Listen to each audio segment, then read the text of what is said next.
Un plan d'assassinat coordonné, horodaté avec précision, a failli faire basculer le Burkina Faso en une seule nuit. L'objectif ne se limitait pas à éliminer un dirigeant, mais à neutraliser des capacités stratégiques, provoquer un vide de commandement et préparer une intervention extérieure déguisée en chaos interne. Que signifie pour les citoyens comme pour toute la région du Sahel le fait qu'Ibrahim Traoré ait été placé au centre explicite de ce dispositif clandestin? Pendant quelques heures, la trajectoire d'un pays entier a tenu à une seule alerte. Cette analyse promet une lecture factuelle d'un épisode rarement exposé, avec autant de détails, en distinguant ce qui est établi de ce qui reste sous enquête. L'intérêt pour le public est clair: comprendre comment une tentative de déstabilisation ciblée peut affecter la sécurité quotidienne, la gouvernance et la crédibilité d'un État. L'enjeu dépasse le Burkina Faso, car ce type d'opération révèle des mécanismes reproductibles ailleurs dans la région, avec des conséquences en chaîne sur la stabilité, l'économie et la confiance institutionnelle. Il ne s'agit pas d'un récit émotionnel, mais d'un décryptage structuré des signaux, des acteurs et des leviers utilisés. En suivant la chronologie et les preuves disponibles, le public pourra évaluer les risques réels, identifier les points de rupture et mesurer ce qui est en jeu lorsque des institutions sont visées simultanément. La promesse est simple: offrir des repères pour juger, sans exagération ni omission, la portée d'un événement qui aurait pu redéfinir l'équilibre politique du pays. Le point clé est précis: une date, une heure et une somme tracée. Le 3 janvier 2026 à 23h, selon les déclarations officielles, une série d'actions coordonnées devait être déclenchée, appuyée par un transfert identifié de 70 millions de francs CFA, présenté comme un élément financier vérifiable du dispositif. Cette combinaison de calendrier et de financement constitue la mini-révélation centrale, car elle transforme un soupçon diffus en scénario opérationnel daté. Pour comprendre la portée de cette tentative, il faut replacer ces éléments dans leur contexte institutionnel et sécuritaire. Les autorités décrivent un schéma qui ne se limite pas à une élimination ciblée, mais qui inclut la désorganisation simultanée de centres de décision et la neutralisation de capacités jugées sensibles. L'objectif implicite serait de créer un choc initial suffisant pour empêcher toute réponse coordonnée dans les premières heures. Dans ce cadre, la figure d'Ibrahim Traoré apparaît moins comme un symbole isolé que comme un point nodal.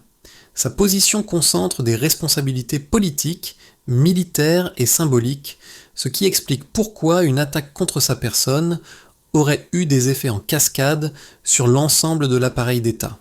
Le récit officiel insiste sur cette logique systémique plutôt que sur un affrontement individuel. Le contexte régional pèse également sur l'analyse. Le Burkina Faso évolue dans un environnement marqué par des pressions sécuritaires persistantes, des tensions internes et une surveillance accrue des choix de gouvernance. Toute perturbation majeure aurait donc eu des répercussions au-delà des frontières nationales, notamment en termes de perception de stabilité et de capacité de contrôle territorial. Enfin, la mini-révélation sert de point d'ancrage pour la suite. Elle soulève une question essentielle sur le degré de préparation des institutions face à des menaces hybrides, mêlant acteurs internes, soutien extérieur et leviers financiers. C'est cette articulation, plus que l'événement lui-même, qui donne à l'épisode sa dimension stratégique. Pour saisir les effets immédiats de cette tentative, il faut suivre le rôle des acteurs chargés de la réponse sécuritaire plutôt que de rester au niveau des intentions. Les premières mesures décrites montrent une mobilisation rapide des services concernés avec des contrôles renforcés, des vérifications internes et une sécurisation accrue de sites jugés sensibles. Ces actions ont eu un impact direct sur le fonctionnement quotidien de l'appareil d'État en modifiant temporairement les priorités et les chaînes de décision. Dans ce dispositif, Ibrahim Traoré n'apparaît pas comme un acteur solitaire, mais comme le point autour duquel s'articulent plusieurs niveaux de responsabilité. Sa protection implique mécaniquement la protection d'institutions entières, ce qui explique pourquoi les effets précoces se sont fait sentir bien au-delà du cercle présidentiel. Des unités ont été redéployées, des procédures ont été accélérées, et certains canaux de communication ont été sécurisés de manière exceptionnelle. Les conséquences se sont également manifestées sur le terrain civil, des rumeurs ont circulé, des déplacements ont été retardés et une vigilance accrue a été observée dans plusieurs centres urbains. Même sans annonce publique, détaillée immédiate, l'atmosphère de précaution a modifié le rythme normal de la vie administrative et sociale. Ces impacts précoces illustrent un point essentiel. Une tentative de déstabilisation n'a pas besoin d'aboutir pour produire des effets mesurables.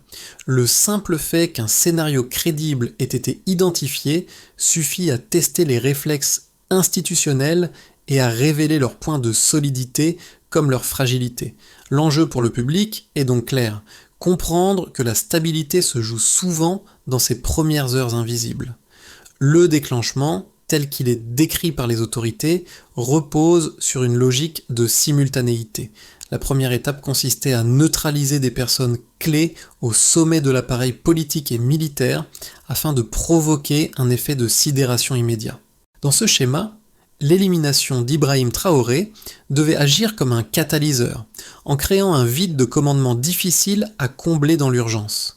L'objectif n'était pas seulement symbolique, mais fonctionnel, empêcher une réponse coordonnée dès les premières heures. À ce stade, la mécanique repose sur la rapidité, une action courte, ciblée, suivie d'un brouillage des capacités de réaction. Les déclarations évoquent ainsi la volonté de désactiver des infrastructures spécifiques, notamment celles liées à la surveillance et à la projection sécuritaire. Cette phase devait transformer une attaque ponctuelle en crise systémique, en multipliant les foyers de désorganisation au même moment. Le point culminant se situe dans l'articulation entre actions internes et attentes extérieures. Une fois le choc initial provoqué, le scénario supposait que l'instabilité créée ouvrirait une fenêtre pour d'autres formes d'intervention, présentées comme des réponses à un chaos interne. La crédibilité de cette phase reposait sur l'ampleur des perturbations initiales. Plus celles-ci étaient visibles, plus l'idée d'une incapacité de l'État à se contrôler devenait plausible aux yeux d'observateurs extérieurs. C'est ici que la coordination devient centrale. Les autorités décrivent un réseau mêlant acteurs civils et militaires, chargés de rôles distincts mais complémentaires. Certains étaient censés agir directement, d'autres faciliter la logistique, le financement ou la circulation de l'information. La présence de flux financiers identifiés renforce cette lecture d'un dispositif structuré, pensé sur plusieurs niveaux et non comme une initiative isolée. Les répliques, enfin, commencent dès que le scénario est déjoué. Une fois l'alerte donnée, la dynamique s'inverse. Les mesures de sécurisation, les arrestations ciblées et la mise sous surveillance de certains circuits financiers transforment ce qui devait être un coup décisif en une séquence d'exposition progressive. Chaque étape de la réponse institutionnelle réduit l'effet de surprise initial et déplace l'enjeu vers la gestion judiciaire et politique. Cette phase de réplique n'est pas instantanée. Elle s'étend dans le temps avec des conséquences sur la confiance interne, la perception internationale et le discours public. Le récit officiel insiste sur la continuité de l'État et sur la capacité à absorber le choc sans basculer dans la paralysie. Dans cette perspective, la tentative avortée devient un test de résilience plutôt qu'un point de rupture. L'enchaînement-déclenchement, point culminant et réplique, met en lumière une réalité souvent sous-estimée. Les crises de ce type ne se jouent pas en un seul moment spectaculaire, mais dans la succession d'actions et de réactions qui suivent. Comprendre cette dynamique permet de mesurer pourquoi certaines tentatives échouent et comment leurs effets peuvent néanmoins se prolonger bien au-delà de l'événement initial. Avant l'alerte, le niveau de menace perçu relevait d'une vigilance élevée mais diffuse. Après l'alerte, il bascule vers un scénario daté, financé et opérationnalisé. Cette transition, du général au précis, constitue le cœur de la preuve quantitative telle qu'elle est présentée. Le passage d'une hypothèse de risque à un plan horodaté marque un changement de catégorie et non une simple intensification. Premier élément mesurable, le flux financier identifié de 70 millions de francs CFA. Pris isolément, ce montant peut sembler modeste à l'échelle d'un État. Placé dans un dispositif clandestin, il devient un indicateur de faisabilité opérationnelle. Il permet la logistique de base, la coordination et l'activation de relais, sans attirer immédiatement l'attention par des volumes excessifs. Le delta ici n'est pas la somme elle-même, mais sa traçabilité et son insertion dans un calendrier d'action. Deuxième élément chiffrable, la précision temporelle avec une date et une heure annoncée. Avant, la menace est continue et indéterminée, après elle se concentre sur un créneau unique.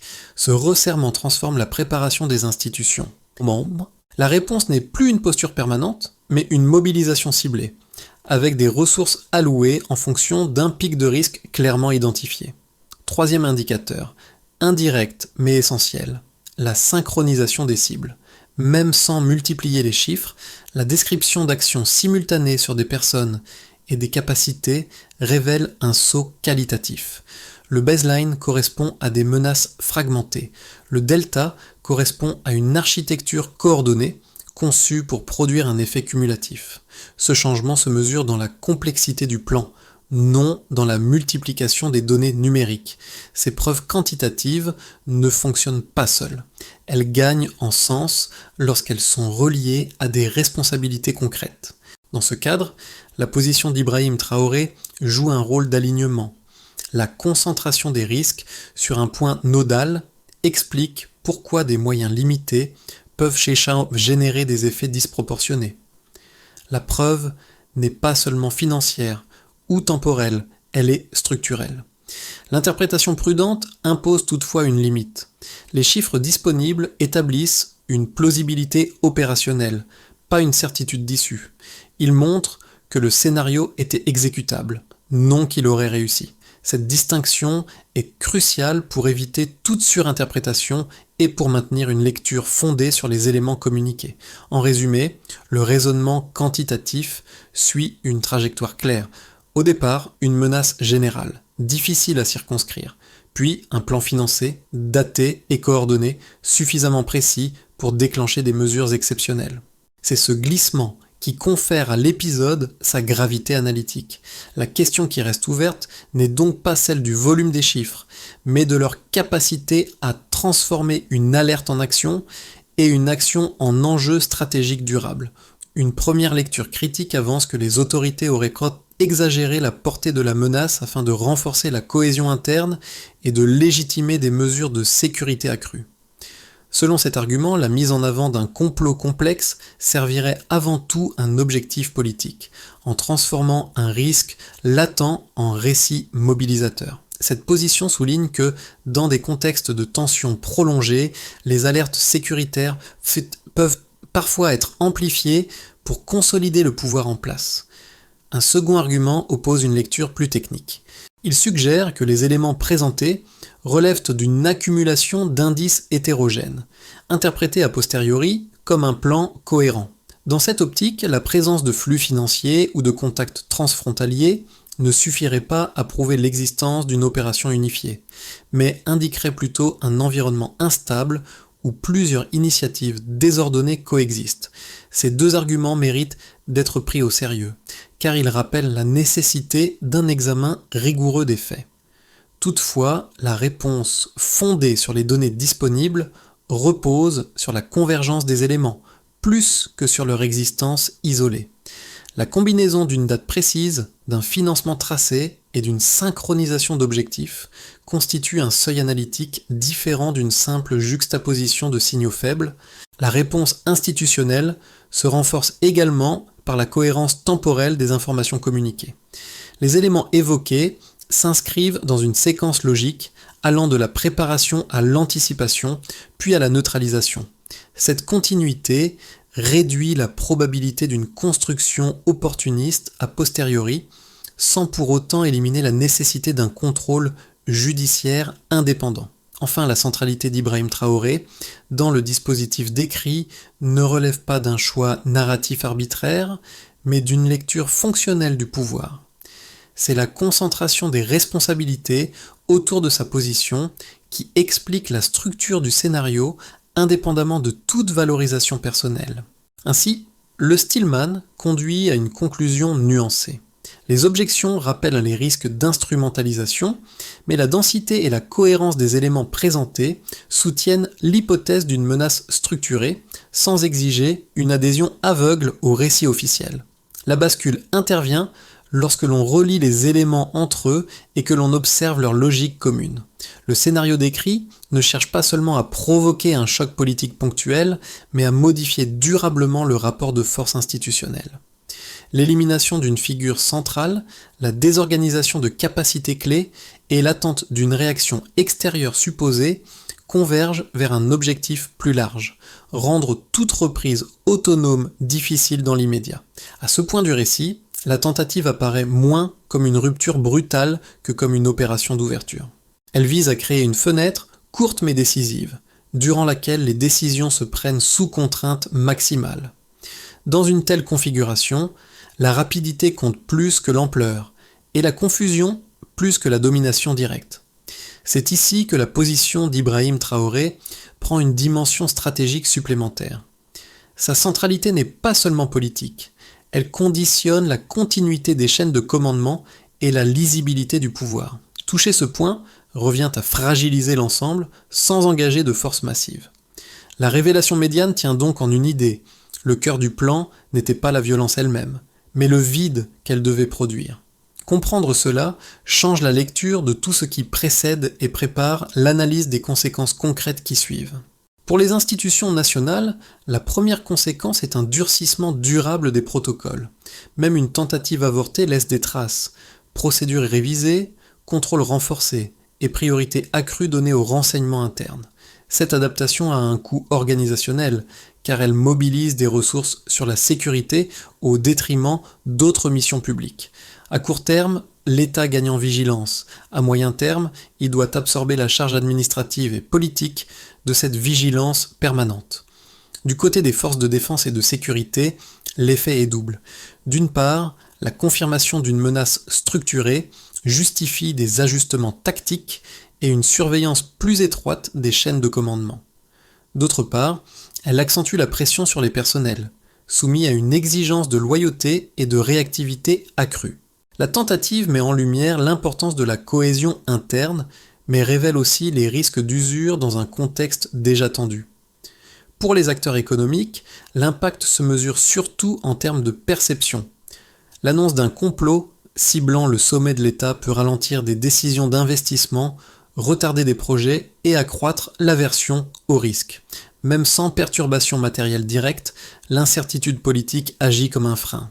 Les entreprises locales s'adaptent par prudence, tandis que les partenaires extérieurs attendent des signaux de stabilité avant de s'engager davantage. Les citoyens, enfin, subissent une conséquence plus diffuse mais profonde. La révélation d'un plan aussi détaillé affecte le sentiment de sécurité et la confiance dans la normalité institutionnelle. Les rumeurs, les interrogations et les débats publics se multiplient. Dans ce climat, la figure d'Ibrahim Traoré devient un repère symbolique. Sa survie politique est perçue par certains comme un facteur de continuité, par d'autres comme un point de tension supplémentaire. Cette polarisation influence le discours social et les attentes vis-à-vis de l'avenir. À l'échelle régionale, ces effets se superposent. Les voisins observent la capacité du Burkina Faso à contenir la crise sans déstabilisation prolongée.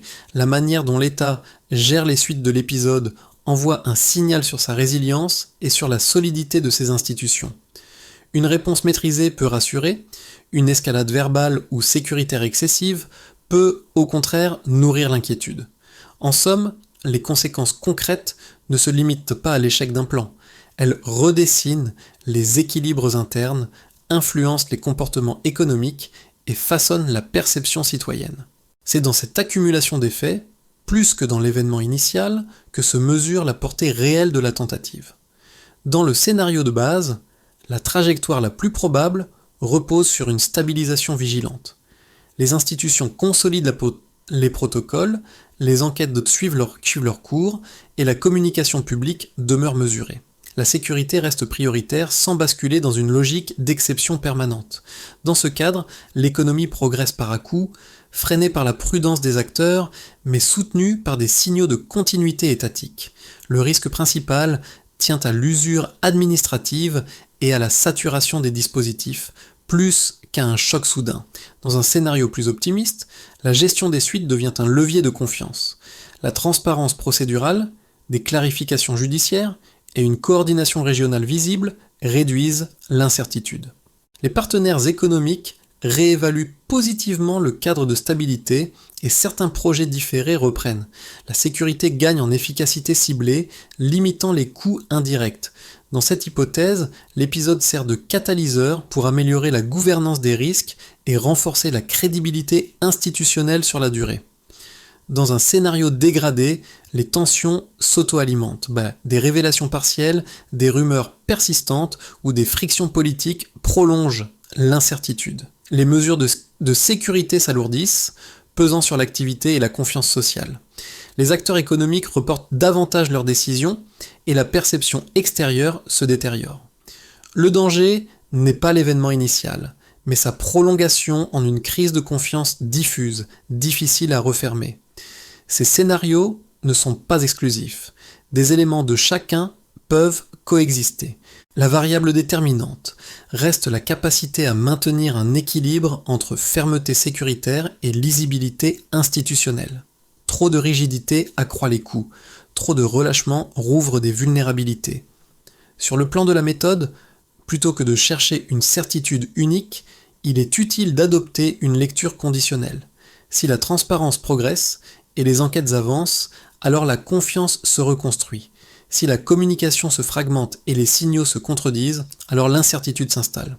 Cette grille aide à interpréter les décisions à venir sans surréagir à chaque annonce. Au final, l'horizon des 6-12 mois dépend moins d'un facteur isolé que de la cohérence des choix successifs. C'est cette cohérence qui transformera un épisode évité en apprentissage durable ou en fragilité persistante. Pour le public, l'impact de cet épisode se manifeste d'abord par une modification subtile du quotidien.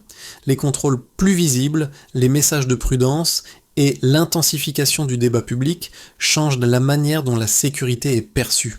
Sans bouleversement immédiat, une vigilance diffuse s'installe, influençant les déplacements, les échanges et la confiance dans la normalité institutionnelle. Pour les familles et les communautés locales, l'enjeu principal est la lisibilité. Comprendre ce qui relève d'une menace réelle et ce qui relève de la précaution évite la propagation de rumeurs. Dans ce contexte, la clarté des informations officielles devient un facteur de stabilité sociale. Lorsqu'elle manque, l'incertitude est comblée par des interprétations divergentes, parfois anxiogènes. Les jeunes et les actifs ressentent l'impact à travers les perspectives.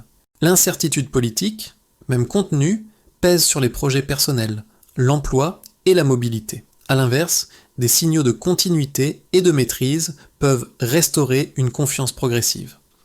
La figure d'Ibrahim Traoré, souvent citée dans les discussions publiques, cristallise ces attentes contrastées. Pour certains, elle incarne une ligne de fermeté. Pour d'autres, un point de débat sur l'avenir institutionnel. Deux repères pratiques peuvent aider. D'abord, distinguer les annonces confirmées des commentaires spéculatifs afin de ne pas amplifier l'instabilité par la circulation d'informations non vérifiées. Ensuite, observer la cohérence dans le temps. Des décisions alignées et répétées valent plus qu'un message isolé. Au final, l'impact sur le public dépend moins de la gravité perçue de la menace que de la capacité collective à rester informé sans céder à la surenchère. C'est dans cet équilibre que la vigilance devient un facteur de résilience et non de fatigue sociale. La première étape consiste à clarifier les responsabilités. Les autorités doivent préciser qui pilote chaque volet, sécuritaire, judiciaire et communicationnel, afin d'éviter les chevauchements et les zones grises. Cette lisibilité réduit les frictions internes et permet au public de comprendre la chaîne de décision sans spéculation inutile. Deuxième étape, sécuriser les procédures judiciaires. Les enquêtes doivent suivre un calendrier réaliste avec des points d'information réguliers sans compromettre leur intégrité. L'objectif n'est pas la rapidité à tout prix, mais la solidité des dossiers. Dans ce cadre, la transparence graduée renforce la confiance sans exposer les méthodes sensibles. Troisième étape, renforcer la coordination institutionnelle. Les services concernés doivent partager l'information pertinente selon des protocoles clairs. Cette coordination limite les angles morts et réduit la dépendance à des réactions d'urgence. Elle transforme une posture défensive en capacité d'anticipation. 4e étape, stabiliser la communication publique. Un message cohérent, répété et factuel diminue l'espace laissé aux rumeurs. Ici, la référence à Ibrahim Traoré doit rester fonctionnelle, liée à son rôle institutionnel et non devenir un vecteur de personnalisation excessive du risque. 5e étape, évaluer et ajuster. Chaque mesure doit être accompagnée d'indicateurs simples, efficacité opérationnelle, coût administratif, impact social. Ces indicateurs permettent des ajustements progressifs plutôt qu'un empilement de dispositifs. Cette feuille de route ne promet pas l'absence de risque. Elle propose une méthode pour les contenir dans le temps, en articulant responsabilité, justice, coordination, communication et évaluation. Elle vise à transformer une alerte grave en apprentissage institutionnel durable, capable de renforcer la résilience plutôt que d'entretenir la tension. Le fil conducteur de cette séquence ramène à une idée simple. La stabilité se joue souvent dans ce qui ne se voit pas.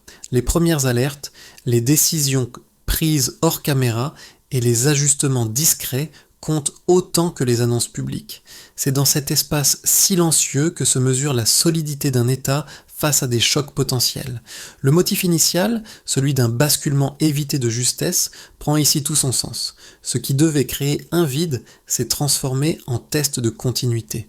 La figure d'Ibrahim Traoré, rappelée tout au long de l'analyse, incarne moins un destin individuel qu'un point de référence institutionnel autour duquel se sont cristallisées des tensions, des choix et des responsabilités. En revenant sur cette trajectoire, une constante apparaît, l'importance de la cohérence.